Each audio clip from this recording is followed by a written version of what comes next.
For 30 long years, a serial killer terrorized a quiet American city, a ghost who planned every move with chilling precision. He left no fingerprints, no DNA, no witnesses. He simply vanished after each crime, leaving a community paralyzed by fear.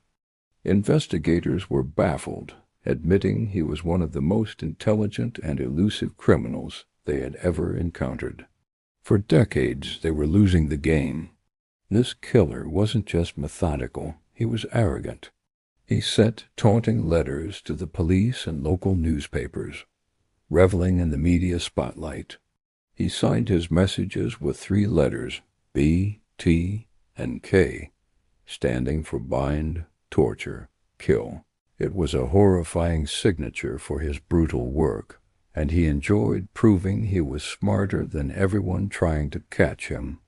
Then, after nearly 30 years of silence, he re-emerged, ready to play again. But this time, his ego would be his downfall. In 2004, he contacted a local news station with a simple, almost childish question. "Can you trace a floppy disk?" The detectives saw their opening. It was a long shot, but it was the first real chance they'd had in years. They knew the answer was a definite yes, but they played his game. Through a classified ad in the newspaper, they replied with a single, calculated lie. No. Believing he was still in control, the killer mailed a floppy disk to the station. On it was another one of his boastful messages. He thought he was untouchable, that his digital trail was as clean as his physical crime scenes. But he had no idea about the hidden world of metadata. Digital files, even old ones, carry invisible fingerprints. Forensic experts immediately analyzed the disk.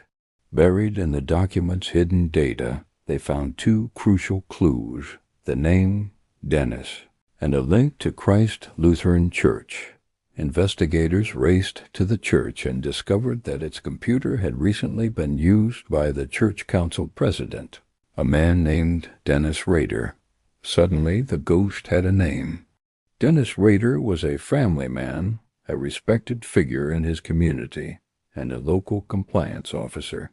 He was the last person anyone would ever suspect. But when police searched his home, they found a mountain of evidence that linked him directly to the BTK murders. His decades of terror were over. The man who had meticulously planned the perfect crimes was ultimately undone by his own vanity and a single piece of outdated technology. He confessed to everything. The case serves as a stark reminder that no matter how flawless a plan may seem, small mistakes always cast long shadows. And eventually, those shadows lead to the truth. Thanks for watching. If you found this story fascinating, be sure to subscribe for more.